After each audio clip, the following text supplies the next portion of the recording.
We assumed you'd understand. You don't really need the money. That was the sentence. Not shouted. Not argued. Just decided. Said over coffee that had already gone cold, in a living room I no longer recognized as mine. I remember staring at my mother's hands when she said it, how calm they were. Folded neatly in her lap, wedding ring catching the light. No shaking. No hesitation. Like this had already been discussed. Like my role had already been assigned. I didn't speak right away. Because growing up, silence had always been my job. In my family, there were only ever two stories. My sister, Elena, was the success. I was the complication. They called her ambitious. They called me difficult. When she missed deadlines, it was because she was under pressure. When I did, it was because I'd lacked discipline. Her mistakes were accidents. Mine were failures. Elena was 2 years younger than me, but somehow always ahead, at least in the version of reality my parents preferred. She studied marketing for a year, dropped out, then found herself while living off my parents' credit card. I finished my degree, worked full-time, paid my own rent, and was still told I was behind. She was praised for dreaming. I was criticized for planning. And I learned early that the fastest way to survive was to not need anything. That's important later. Because when you never ask for help, people assume you don't deserve protection. By the time Elena got engaged, I was 36. Single. Stable. Invisible. I worked in financial compliance for a mid-sized firm, boring title, decent money, no drama. I reviewed documents. I flagged inconsistencies. I made sure other people didn't get sued. It wasn't glamorous, but it paid well enough that my parents liked mentioning my salary to relatives, without ever acknowledging the work behind it. That's when the first comment came. Well, my father said one night, smiling into his wine, at least one of our kids is good with money. Everyone laughed. Including Elena. I smiled too. That was my mistake. They didn't ask me outright at first. They never do. They floated it. Elena has such taste, my mother said. Weddings are expensive these days, my father added. You're in such a good position, Elena said softly, like she was apologizing for existing. It was always framed as temporary. A loan. A contribution. A family effort. And then, one Sunday afternoon, it became official. We've already paid the venue deposit, my father said. And the planner, my mother added. We just need you to cover the remaining costs, Elena finished. I blinked. The remaining costs? Yes, my mother said, smiling. It's easier if one person handles it. That person was me. Because I was unmarried. Because I didn't have kids. Because I didn't need the money. Because I had trained them to believe I wouldn't say no. People always ask that later. Why didn't you refuse? Why didn't you push back? Here's the truth no one likes to hear. When you grow up being treated like the problem, you learn to buy peace. I told myself it was temporary. I told myself I'd be paid back. I told myself family was family. And underneath all that? I wanted, just once, for them to say, thank you. So I transferred the money. 5 figures. Then more. Dress. Catering upgrades. Unexpected costs. Each time, Elena promised she'd handle it later. Each time, my parents said, we'll sort it out after the wedding. After. Everything was always after. 3 months before the wedding, my grandfather died. He was the only person in my family who ever noticed when something was wrong. He used to say, you watch the room. That's not a bad thing. At the funeral, my mother cried harder than I'd ever seen. Elena gave a beautiful speech. And afterward, while people hugged and whispered, my father pulled me aside. There's been a misunderstanding about the will, he said. I remember the word misunderstanding because it didn't belong there. Nothing about a will is casual. We'll talk later, he added quickly. It's not the time. But I saw Elena across the room, watching us. Not confused. Not grieving. Waiting. After the funeral, things shifted. Subtly. Quietly. My parents stopped mentioning the wedding costs. Elena stopped responding to messages about repayment. And then one day, I came home to find the locks changed on the old family property. The one my grandfather had promised, explicitly, would be split. The realtor's sign was already up. When I called my mother, she sounded surprised. Oh. Didn't we tell you? Elena needed stability before the wedding. Stability. From the house I'd helped maintain for years. From the inheritance I'd been counting on to rebalance my finances. But Grandpa said. Wills are complicated, my father interrupted. You wouldn't understand. I work in financial compliance. Understanding is literally my job. I asked to see the documents. They stalled. I asked again. They said I was being aggressive. Elena told relatives I was stressed from work. My mother told me I was remembering things wrong. And then came the sentence that changed everything. You should be grateful, my father said. Most families don't help their children at all. Help. I had paid for a wedding. I had lost access to property. And somehow, I was the beneficiary. That's when the exhaustion set in. Not anger. Exhaustion. The kind that makes you stop arguing and start observing. A week later, I went to the bank. Not angry. Not accusing. Just curious.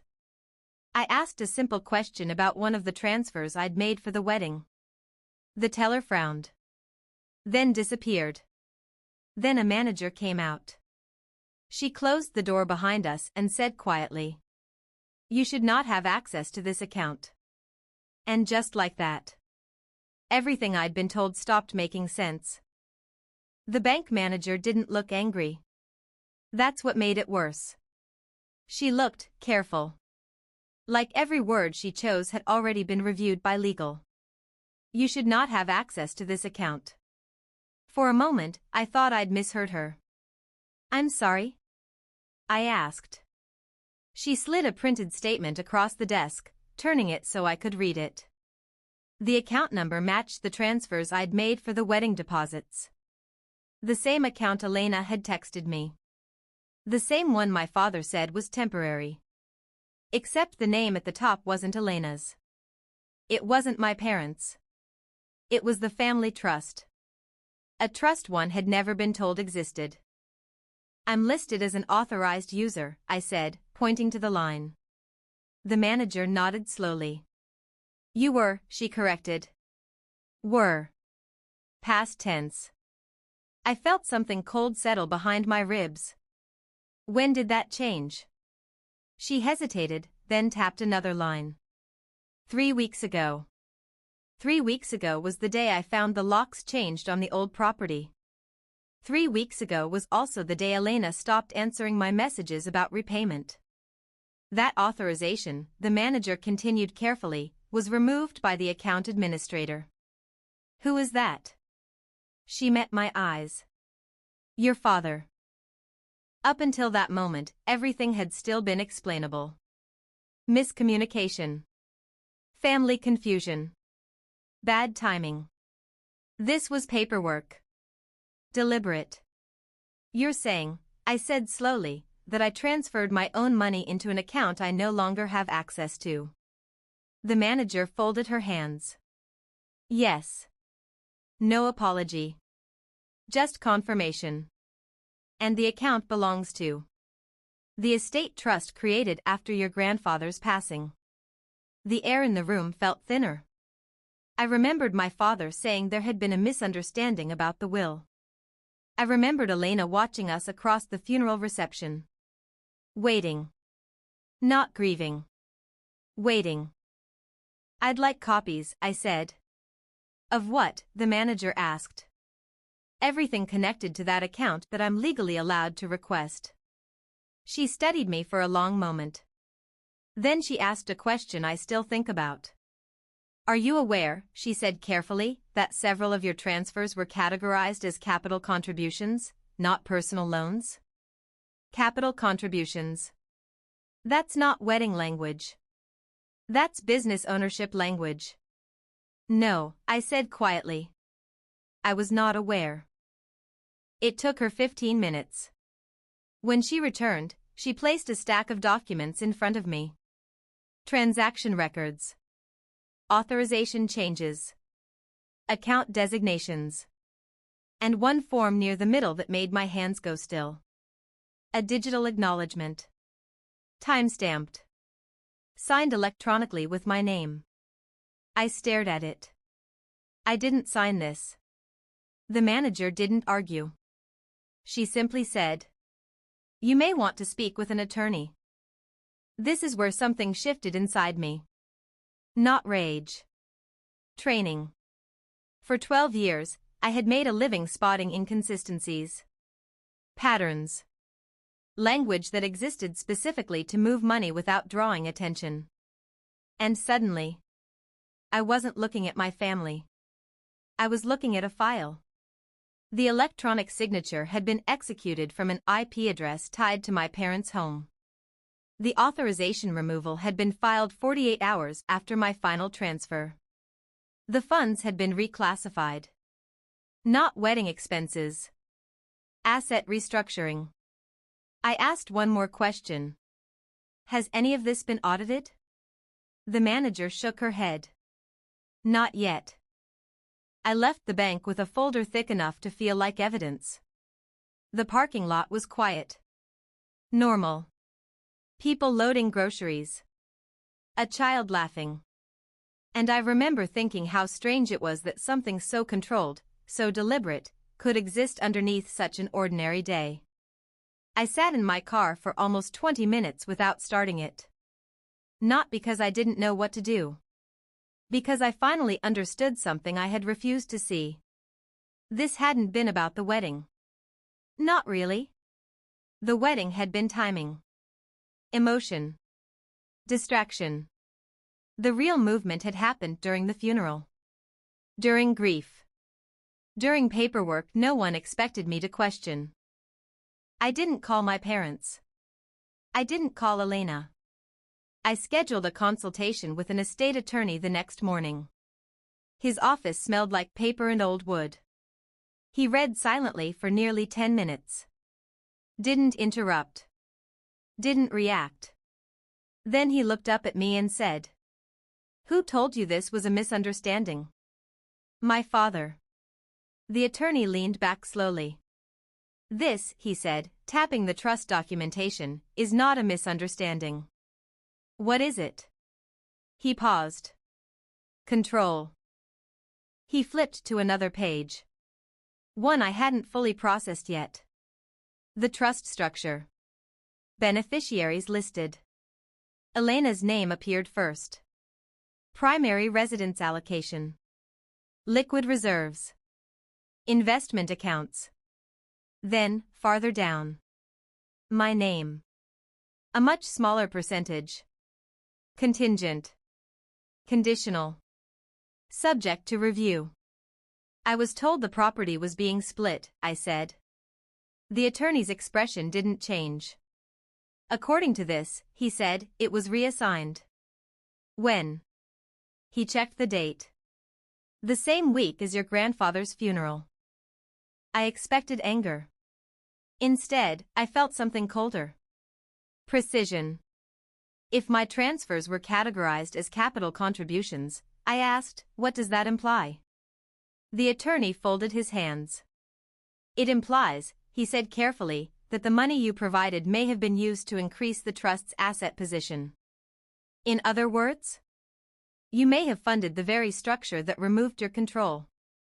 The changed locks. The silence about repayment. The sudden misunderstanding about the will. The reclassification of my money. They hadn't just taken advantage of me emotionally. They had used my financial stability to stabilize Elena's position, to consolidate property, to make it look legitimate. On paper. Quietly. Legally. Or at least, they thought it was legal. Do not confront them yet, he said. Why? Because if there are irregularities, you want them documented before anyone has the opportunity to correct records. Correct. Another careful word. What should I do? He slid the folder back toward me. Continue acting exactly as you have been. Pay the remaining wedding expenses if asked. I hesitated. That seems? It creates a clearer financial trail, he said. Paperwork. Deadlines. Consequences. Quiet. Driving home, I realized something unsettling. For the first time in my life, I wasn't trying to be understood. I was documenting. Observing. Waiting. Not for revenge. For clarity. Because clarity, in my world, is what destroys people who rely on confusion. 2 nights later, I sat at my parents' table again. Elena was talking about floral arrangements. My mother asked if I could cover an additional vendor deposit. My father poured wine like nothing had changed. They all looked relaxed. Secure. Assuming the same silence they'd trained into me would continue. I nodded. Of course, I said. Elena smiled, relieved. Thank you, she said softly. And for the first time, I meant it. Because every transaction now had a purpose. Every dollar moved another piece into place. Later that night, as I logged into my banking portal to schedule the payment, a notification appeared. Large transaction flagged for compliance review. I opened the details. The receiving account wasn't listed as a wedding vendor. It was categorized under Trust Asset Acquisition, Real Property. I stared at the screen. Then I started documenting everything. Because now, the bank was watching too.